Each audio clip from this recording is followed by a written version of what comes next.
अगर आप भी आईपीओ में निवेश करते हैं तो आपके लिए एक और निवेश का ऑप्शन सामने है।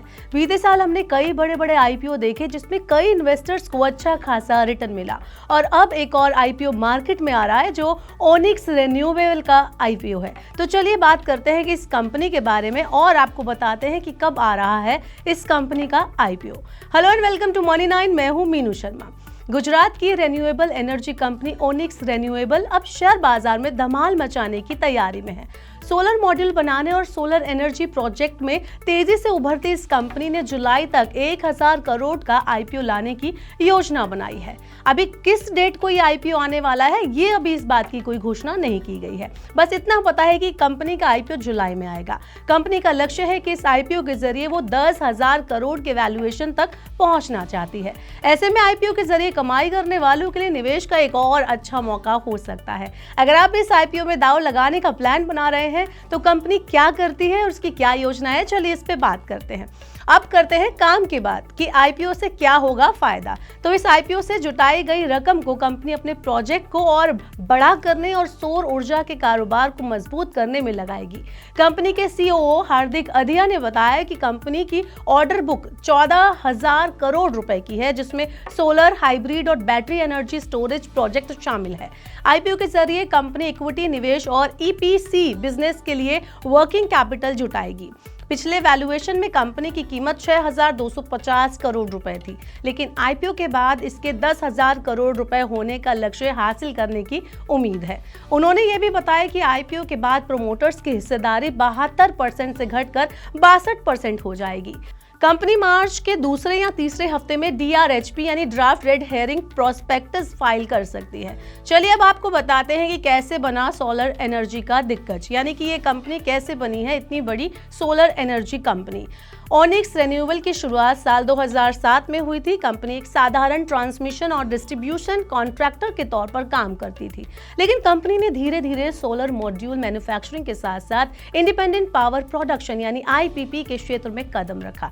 आज इसका ईपीसी पोर्टफोलियो 1200 मेगावाट से ज्यादा का है और पीएमकेयूएसयूएम यानी कि पीएम कुसुम योजना के तहत 2525 मेगावाट के प्रोजेक्ट ये कंपनी ऑपरेट कर रही है। ओनिक्स रिन्यूएबल ने साल 2020 में 100 मेगावाट की क्षमता के साथ सोलर मॉड्यूल उत्पादन शुरू किया था, जिसे अब बढ़ाकर 2400 मेगावाट करने की इस कंपनी की योजना है। इतना ही नहीं, कंपनी 1200 मेगावाट के सोलर सेल निर्माण की भी तैयारी कर रही है। इसका पहला फेज मई तक और दूसरा फेज दिसंबर तक शुरू हो सकता है।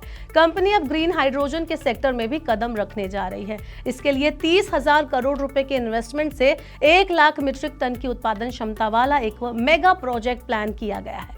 कंपनी की ओर से दी गई जानकारी के मुताबिक कंपनी ने कच्छ में पोर्ट के पास 20,000 एकड़ जमीन के लिए अप्लाई किया है। अगर बात करें कंपनी की कीमत की तो इसका रेवेन्यू कितना है इस पे चलिए नजर डालते हैं। स्टॉकीफाई वेबसाइट के मुताबिक ओनिक्स रिन्यूएबल का रेवेन्यू वित्त वर्ष 2020-21 में 65 करोड़ रुपए से बढ़कर वित्त वर्ष 2022-23 में 146 करोड़ रुपए हो गया है। यह 3 सालों में 124% की ग्रोथ को दिखाता है। ओनिक्स रिन्यूएबल अभी भारत में काम कर रही है, लेकिन जल्द ही ये ग्लोबल मार्केट में भी अपनी धाक जमाने की तैयारी में है।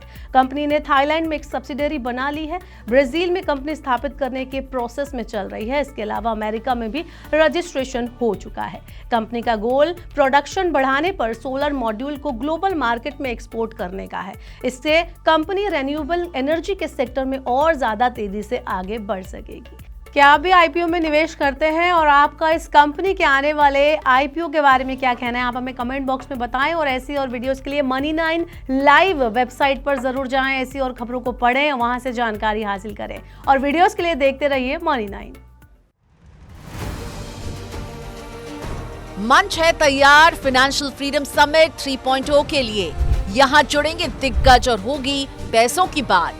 बड़ी शख्सियतों में होंगे महाराष्ट्र के यशस्वी मुख्यमंत्री देवेंद्र फडणवीस, बैंकिंग के बादशाह के मिस्त्री, शेयर बाजार को घर घर पहुंचाने वाले एनएसई के एमडी और सीईओ आशीष कुमार चौहान, बाजार के सरताज विजय केडिया, म्यूचुअल फंड इंडस्ट्री में होगी बात ई बालासुब्रमण्यन और कल्पेन पारेख से। इंश्योरेंस सेक्टर के माहिर खिलाड़ी भी रहेंगे अनुज त्यागी और महेश बालासुब्रमण्यन। इन्वेस्टमेंट से लेकर म्यूचुअल फंड तक, देश की इकोनॉमी से लेकर इंश्योरेंस तक, आर्थिक जगत और पर्सनल फाइनेंस के हर मुद्दे पर बेबाक राय रखेंगे एक्सपर्ट्स। तारीख 5 मार्च दोपहर 3 बजे से मुंबई के ताज सेंटा क्रूज में जुड़िए मनी 9 के साथ।